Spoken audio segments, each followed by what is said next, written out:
Yorana Victor, ravi de te retrouver sur la radio Hiti FM. Aujourd'hui, on s'est rencontrés il y a quelque temps à l'aéroport de Bora Bora. J'ai tout de suite eu envie de t'inviter à venir sur Tahiti, ici à la radio Hiti FM. Merci d'avoir accepté mon invitation et d'être avec nous en studio. Est-ce que tu peux te présenter rapidement pour ceux qui ne te connaissent pas encore? Alors, bonjour les auditeurs, je m'appelle Victor Matayao. Je suis né le 24 octobre 1953 à Nounou et Bora Bora. Voilà, j'ai fait partie d'une famille pauvre, vraiment pauvre, composée de 12 frères et sœurs. Mes parents sont décédés aujourd'hui, mais il y a aussi des décès dans la famille, comme d'habitude, comme toutes les familles. Voilà. On peut dire que c'est une famille de musiciens. Hein. Mon papa, à l'époque, il animait à l'hôtel Bora. Il y avait lui, il y avait son petit frère, François Haati, qui vit maintenant à Montréal, qui a fait sa vie avec une femme de Montréal. Et je salue mon tonton aussi. C'est un bon chanteur, lui.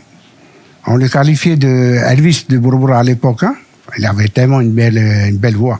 Et d'ailleurs, jusqu'à aujourd'hui, il chante toujours bien.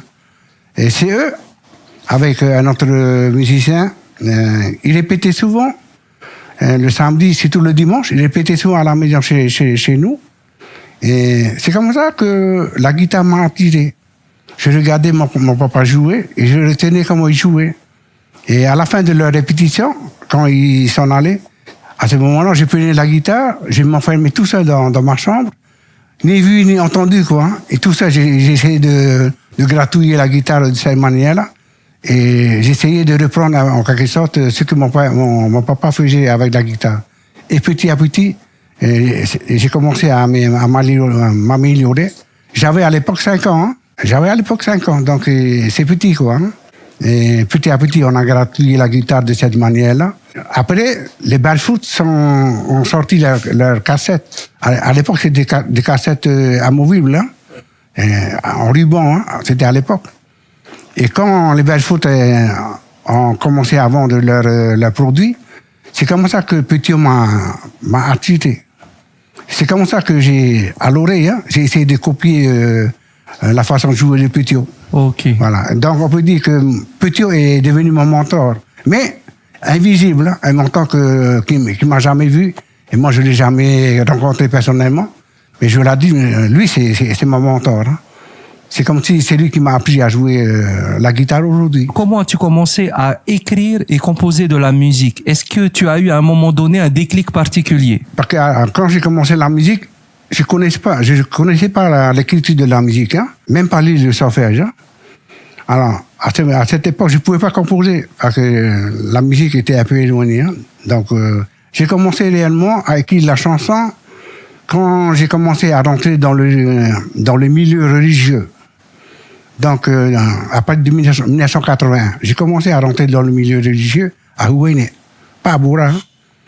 À Bora, c'était comme tous les jeunes, Awa, machin, hein, drague, tout ça.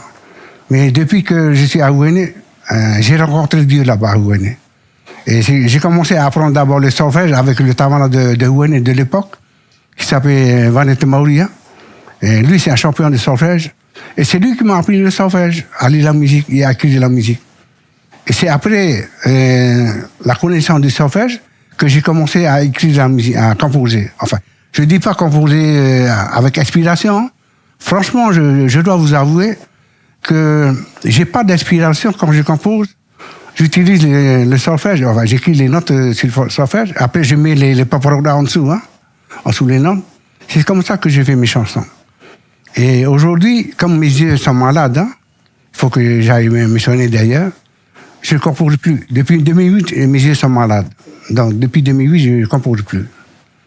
Voilà, en gros quoi. Hein. Qu'est-ce qui t'a donné envie de raconter Bora Bora à travers tes chansons? Ah oui. Alors, quand j'allais à l'école à Outuro, parce qu'à l'époque, il n'y avait pas de 6e à Bora Bora, hein. Il fallait partir à Rayatea. Donc, on partait à l'âge de 10 ans. Dans 10 ans, 6e. Et comme j'ai doublé aussi des classes, hein, donc au lieu de faire 6e, 5e, 4e, 3e, j'ai doublé des fois. 6 ans à l'extérieur, c'est comme si j'ai vécu plus de temps à Rayatea qu'à Bora Bora. Et c'est comme ça que lorsque j'étais arrêté, j'avais souvent cette nostalgie du manque des parents, manque d'amis de Bora.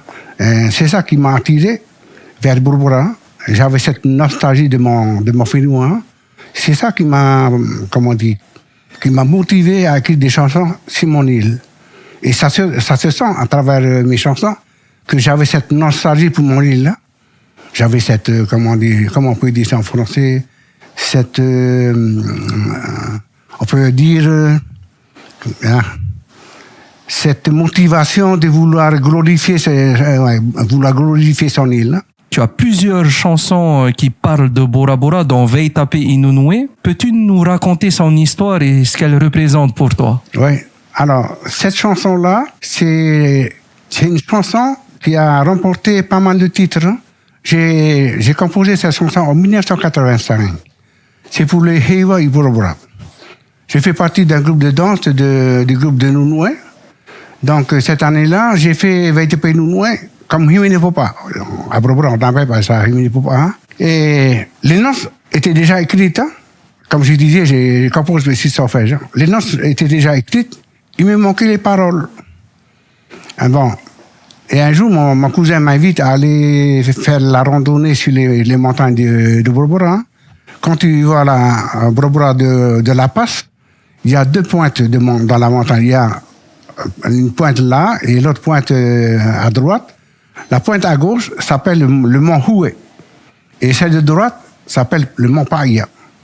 Et moi, je suis allé sur le mont Houé, pas sur le mont Paia. Et de là-haut, j'ai regardé l'île hein, de la montagne, et d'en haut. Et tout ce que mes yeux voient, c'est exactement ce que la chanson raconte.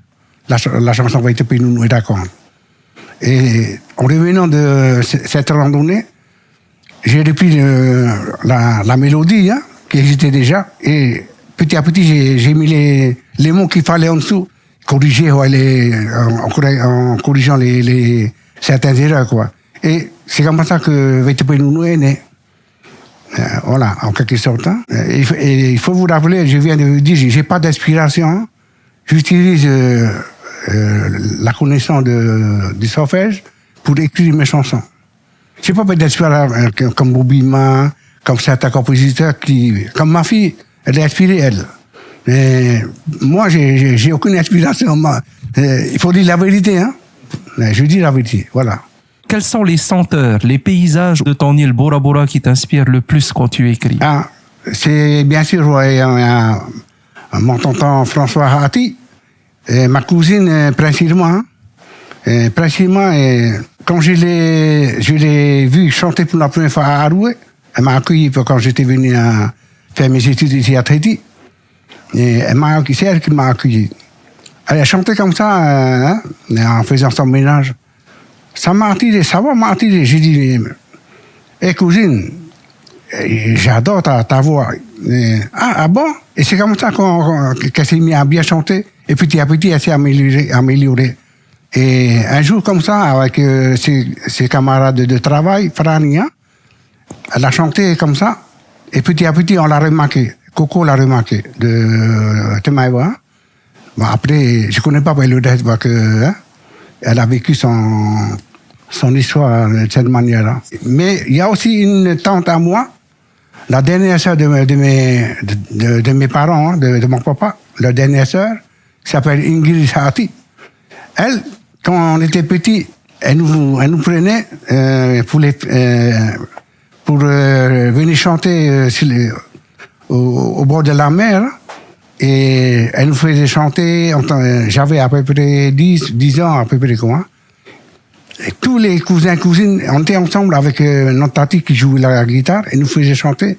Elle avait 14 ans à peu près. Hein. Et il y avait cet échange entre nous et la famille Matahel. Et en face de notre foyer, à vol d'oiseau, disons 300 mètres, il y avait la famille Maimoro qui chantait pareil. Et quand la famille Maimoro chantait, nous, on se taisait. Et quand nous, on chantait, ils nous écoutaient. Il y avait cet échange entre les enfants hein, de l'époque. Et j'en parle d'ailleurs dans la chanson Bora Bora To'u Ayahere, où je disais C'est ça que j'étais en train de me rappeler, hein, cet échange entre la famille Mamaro et Matayao. Cet échange de chansons, hein, entre les enfants. Et ça m'a marqué. Hein. Donc cet attitude-là, moi, ça m'a bien marqué. Il ne faut pas oublier que mon grand frère, hein, qui s'appelle Doudou, a dirigé aussi le groupe de Nounoué, à sa manière. Hein.